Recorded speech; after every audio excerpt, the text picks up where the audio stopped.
കഴിഞ്ഞ ദിവസത്തെ എൻ്റെ ഒരു വീഡിയോ കണ്ടിട്ട് മൂന്ന് പേര് എന്നോട് ചോദിച്ചായിരുന്നു ഞാൻ യൂസ് ചെയ്യുന്ന സ്റ്റീമർ ഏതാ, അതിൻ്റെ ഒരു ഡീറ്റെയിൽ വീഡിയോ കാണിക്കാവോ, അത് കമ്പനി ഏതാണെന്നൊക്കെ. അപ്പോൾ ഇതാണ് ഞാൻ ഉപയോഗിക്കുന്ന സ്റ്റീമർ. ഇത് പ്രീമിയർ എന്ന് പറഞ്ഞിട്ടൊരു ബ്രാൻഡ് ആട്ടോ. ഞാനിത് വാങ്ങിച്ചത് ആമസോണിൽ നിന്നാണ്. ഇത് ഞാൻ വാങ്ങിക്കാനുള്ള മെയിൻ കാരണം നമ്മൾ ഇഡലി തട്ടൊക്കെ യൂസ് ചെയ്യുമ്പോഴേ നമുക്ക് ഹാൻഡിൽ ചെയ്യാൻ ഭയങ്കര പാടാണ്, പ്രത്യേകിച്ച് അത് വാഷ് ചെയ്യാനൊക്കെ. അതിൻ്റെ ഷേപ്പ് കൊണ്ടൊക്കെ എനിക്ക് ഒട്ടും ഇഷ്ടമില്ലാത്തൊരു സാധനം ഇഡലി തട്ട്.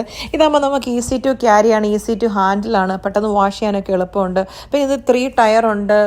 നമുക്ക് ഒരേ സമയം ഇതിനകത്ത് ആവി കയറ്റുകയും പുഴുങ്ങുകയൊക്കെ ചെയ്യാം. താഴത്തെ ലെയറിൽ നമുക്ക് മുട്ടയോ സ്വീറ്റ് പൊട്ടറ്റോ അങ്ങനത്തെ സാധനങ്ങളൊക്കെ പുഴുങ്ങാൻ വെക്കാം. അതല്ല മണ്ടയത്തെ ടയറിൽ നമുക്ക് അതേസമയം ഇടിയപ്പോ ഇഡലിയോ വട്ടയപ്പോ എന്ത് വേണമെങ്കിലും, അതല്ല എന്തെങ്കിലും ചൂടാക്കാനോ അങ്ങനെയൊക്കെ ഉപയോഗിക്കാമല്ലോ. അപ്പോൾ ഇതാണ് നിങ്ങൾ ചോദിച്ച സ്റ്റീമർ. ആമസോണിൽ സെർച്ച് ചെയ്താൽ നിങ്ങൾക്ക് കിട്ടും. ഞാൻ ഡിസ്ക്രിപ്ഷനിൽ ഇതിൻ്റെ ലിങ്ക് കൊടുത്തേക്കാം കേട്ടോ. പിന്നെ ഇതിൻ്റെ ഡീറ്റെയിൽ വീഡിയോ ഞാൻ ലോങ് വീഡിയോയിൽ ഇട്ടിട്ടുണ്ട്. താല്പര്യമുള്ളവർ പോയി കണ്ടോ കേട്ടോ. അതിൻ്റെ പ്രൈസും ബ്രാൻഡും ഒക്കെ ഞാൻ ലോങ് വീഡിയോയിലായിട്ട് ഡീറ്റെയിൽ പറഞ്ഞിട്ടുണ്ട്.